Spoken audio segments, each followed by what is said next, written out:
ఏంది శాసనసభ నుంచి ఎవరిని సస్పెండ్ చేయలే. ఒక పూటకో ఒక రోజుకో కాదు కదా, మొత్తం సెషన్కే కదా నువ్వు చేసింది.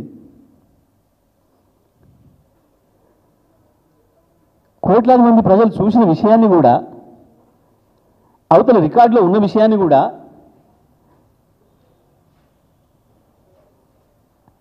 నేను ఒక అబద్ధం చెప్పి దాటేస్తా, నేను హితవచనాలు చెప్తా,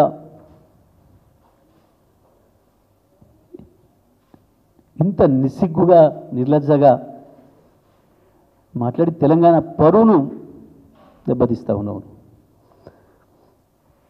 నువ్వు మాట్లాడుతున్న మాట ముఖ్యమంత్రి కదా, దరిద్రం ఈ రాష్ట్రానికి 4 కోట్ల మంది ప్రజలకు కదా బాధ్యత, జవాబుదారీ. నువ్వు ఏమనుకుంటుంది ఇవాళ బయట ప్రపంచం? నువ్వు ఢిల్లీ పోయినా, నువ్వు దావోసు పోయినా, నువ్వు మాట్లాడే ఇంగ్లీష్ పదమైనా, నువ్వు మాట్లాడే హిందీ పదమైనా, తెలుగులో నువ్వు మాట్లాడే చాలా అద్భుతమైన భాష నీ మిత్రులు చాలా గొప్ప మెచ్చుకుంటున్నట్టు లోపల. నీ ఆ ప్రాంత మిత్రులు అద్భుతంగా బాగా మాట్లాడి, ఇంకిటనే మాట్లాడని చెప్తూ ఉంటుంది కొద్దిమంది నీకు సలహాదారులు ఉన్నారు కదా అందులో. అది ప్రతి అక్షరం ప్రతి మాట 4 కోట్ల మంది గొంతు. సో ఉండాలి కదా, ఆ సీట్లో కూర్చున్నప్పుడు ఆ స్థాయికి ఎదగాలి కదా మనిషి. ఎందుకు తీస్తున్నావు ప్రపంచం ముందట పరువు? నీది పోతుందన్న బాధ నీకు లేకపోవచ్చు, ఎందుకంటే నువ్వు చాలా సాగు చెప్పిన అనేక సందర్భాల్లో నాకు ఏ విలువలు లేవు, నా విలువ డబ్బే విలువ, నాకు అధికారమే విలువ, వేరే ఏ విలువలు లేవు అని నువ్వు చెప్పినావు. కానీ ఆ చేతగాని పార్టీ నేను తీసుకొచ్చి ఈడ కూర్చోబెట్టింది కదా, తెలంగాణ ప్రజల నిత్యం కూర్చోబెట్టింది కదా. మేము మాట్లాడేటప్పుడు సో ఉండాలి, ఆలోచన ఉండాలి. ఒక్కొక్క స్థాయి ఎదుగుతున్న కొద్దీ ఆ స్థాయికి భాష పెంచుకోవాలి, మాట్లాడే విధానం మార్చుకోవాలి, అక్కడికి ఎదగాలి కదా. చూస్తున్నారు 4 కోట్ల తెలంగాణ ప్రజలు ఎక్కడున్న ప్రపంచంలో. ఒక మాట కేసీఆర్ నేను గురించి ఎప్పుడైనా ఒక మాట మాట్లాడిండా? నేను నల్లాన్లే తెల్లాన్లే, ఒక విజ్ఞత కలిగిన నాయకుడిగా, కొత్తగా వచ్చిండ్రు చిన్నవాళ్ళు, అనుభవం లేని వాళ్ళు, 6 నెలలు అవకాశం ఇద్దామని చెప్పిండు. 6 నెలలు కాదు 18 నెలలు అవకాశం ఇచ్చిండు. ఆ విషయం చెప్పిండు విజ్ఞతతోని. కొత్త ప్రభుత్వం సమయం ఇద్దాం, సర్దుకొనిద్దాం. ఇక్కడ నువ్వు కేసీఆర్ విజ్ఞత ఎక్కడ? నీకున్న విచక్షణ ఏంది? అధికారంలోకి వస్తే మతం పెరుగుతుందా? ఇదా నీ ముఖ్యమంత్రి విధానం? కేసీఆర్ చావాలనా? మహబూబ్నగర్ జిల్లా ప్రజలను అడుగుదామా ఎవరు చావాలనో, ఎవరిని వృద్ధియాలనో? కేసీఆర్ రాకముందు మహబూబ్నగర్ అయింది, 2014 మహబూబ్నగర్ అయింది, 2023 మహబూబ్నగర్ అయింది. దేశమంతటికి వలసలు పోయిన జిల్లాకి ఇతర రాష్ట్రాల వాళ్ళు కూడా వలసలు వచ్చి బతికే పరిస్థితిని తీసుకొచ్చిన కేసీఆర్ ఎక్కడ? ఉన్నవాటిని పోగొట్టి వాళ్ళ మళ్ళీ ప్రతి ఒక్కరు నెత్తిన గుడ్డేసుకుంటట్టు చేసిన నువ్వెక్కడ? సాధారణ గ్రామీణ కూలీ నుంచి హైదరాబాద్ నగరంతో సహా పెట్టుబడులు పెట్టిన వాళ్ళు, నిర్మాణాలు చేస్తున్న వాళ్ళు, ప్రతి ఒక్కరు మాట్లాడుతున్న మాట ఏంది? ఇవాళ ఏముండే 23 వరకు హైదరాబాద్ తెలంగాణ, ఇవాళ ఏమున్నది?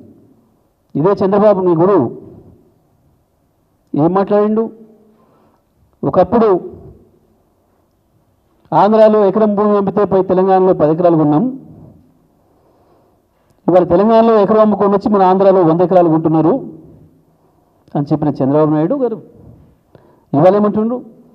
మళ్ళీ ఆంధ్రాలో ఎకరం అమ్ముకోకపోతే తెలంగాణలో కొనే పరిస్థితికి వచ్చింది 2 ఎకరాలు అనే మాట చెప్తున్నారు. మళ్ళీ నీ 20 నెలల గొప్పతనం అభివృద్ధి చేసినావు.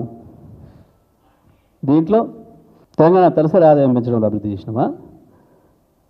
తెలంగాణ రాష్ట్ర ప్రభుత్వ ఆదాయాన్ని అభివృద్ధి చేసినావా? 30,000 తగ్గింది కదా గత సంవత్సరం. ఈ సంవత్సరం 8,000 తగ్గుతుందో? 2014 నుంచి 23 వరకు ప్రతి సంవత్సరం వరుసగా 15,000 నుంచి 17,000, 20,000 వరకు పెంచుకుంటూ వచ్చిన తెలంగాణ ఆదాయం ఒక్క దెబ్బకే నువ్వు నీ జేబు దొంగల చేతుల్లోకి పోయి 15,000 కోట్లు తగ్గింది అంటే 30,000 కోట్లు తగ్గింది కదా గత సంవత్సరం. స్కూళ్ళలో 100 మంది పిల్లల్ని చంపిన అభివృద్ధి అనేది. కరెంటు ఎప్పుడు వస్తుందో ఎప్పుడు పోతుందో తెలియని పరిస్థితి.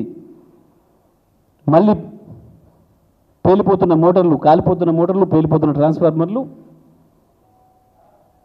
ఇదా నువ్వు చేసిన అభివృద్ధి? దీని గురించి బాధపడాలి. నిజమే కేసీఆర్ బాధపడుతున్నాడు నిజమే, కానీ ఇంత తొందరగా నా కళ్ళ ముందే తెలంగాణ ఇట్లయితుందని అనుకోలేదని బాధపడుతున్నాడు.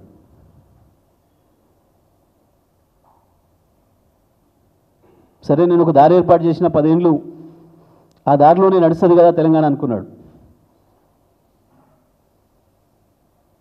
ఎవరున్నా ఆ దారిలో నడవాల్సిందే కదా, నడుస్తారు కదా అనుకున్నాడు. కానీ గింత దుర్మార్గంగా గింత నీచానికి ఒడిగట్టి అభివృద్ధి ఆగిపోయిన ఒక రోజు ముందు వెనుక ముందు పోతుంది. కానీ మొత్తం హక్కుల్నే దారదత్తం చేసి తెలంగాణ ఆత్మగౌరవాన్ని దెబ్బకొట్టి మళ్ళీ మనం చూసి నవ్వే పరిస్థితి తీసుకొస్తున్నని దుర్మార్గ పరిపాలన చూసి బాధపడుతున్నాడు కేసీఆర్. అందులో సందేహం ఏం లేదు.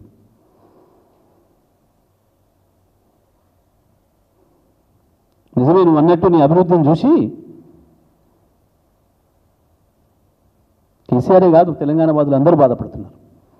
తెలంగాణ బిడ్డలు ఏ దేశంలో ఉన్నా కూడా ఏడుస్తున్నారు. నేను ఇష్టపడి నిన్ను అభిమానించి అమెరికాలో ఆదరించిన వాళ్ళు కూడా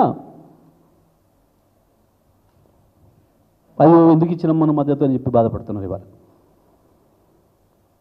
ఒక కేసీఆర్ ఎందుకు బాధపడుతున్నాడు, తెలంగాణ మంచిగా కోరి అందరూ బాధపడుతున్నారు.